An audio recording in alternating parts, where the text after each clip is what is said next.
জুতা মারতে আসছি শেখ হাসিনাকে। আমরা তো জন্মদিন উপলক্ষে উপহারটা দিলাম আর কি। লিস্টটা তো সবাইকে ভাগাভাগি করে দিলাম, 6-7টা মারলাম, সবগুলো আর কি মুখে লাগছে। হ্যাঁ, এই যে মজু পেয়েছি। ভালোই লাগছে আসলে। এতদিনের একটা ক্ষোভ কোনো না কোনো ভাবে আসলে প্রকাশ করতে হতোই। এটা একদম সরাসরি জুতা মারা কর্মসূচি, খুব একটু এক্সট্রিম লেভেলের মজা পাচ্ছি।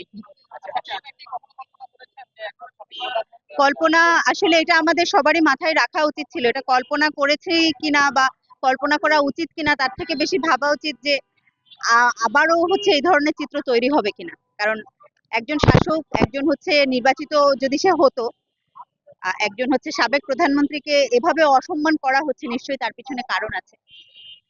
তো এই যে হচ্ছে ভেবেছি কিনা কখনো, আজকে না হলো 10 বছর পরে হতো।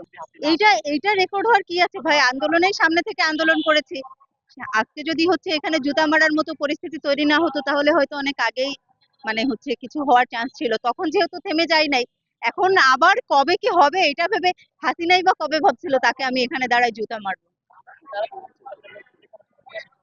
আমরা চাই তাদের নেত্রী দেশে আসুক, কারণ দেশে না আসলে সে যে গণহত্যা চালিয়েছে, তিনটা গণহত্যা চালিয়েছে, শুধু জুলাই না, পিলখানা হত্যাকাণ্ড চালিয়েছে।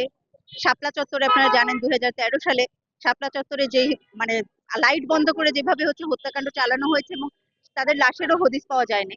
তো এই যে যে এতগুলো মানে সে গণহত্যা চালালো, এই গণহত্যা চালানোর কি বিচার হবে না? বিচার তো হওয়া উচিত। আমি কখনো স্বৈরাচারের কখনো হচ্ছে দালালি করি নাই। যারা হচ্ছে দখলদারিত্ব করে তাদের বিরুদ্ধে সবসময় প্রতিবাদ করেছি, আজকেও প্রতিবাদ করার জন্য এসে বলতে পারি না, হয়তো করতে পারি নেক্সট। যদি নতুন স্বৈরাচার তৈরি হয়, হয়তো তার জন্য পরবর্তী উপহারটা হবে। যদি তৈরি না হয়, তাহলে যতদিন পর্যন্ত না হয় ততদিন দৃষ্টান্ত রাখার জন্য হয়তো করতেও পারি। উদ্যোগটা কারা নিয়েছে এটা আমি হচ্ছে বলতে পারি না। ফেসবুকে দেখলাম, দেখে ভালো লাগলো, এই জন্য আসলাম। উদ্যোগ কে নিয়েছে, এটা উদ্যোগটা ভালো এই জন্যই আসলাম। কে নিয়েছে এটা আসলে ম্যাটার করে না।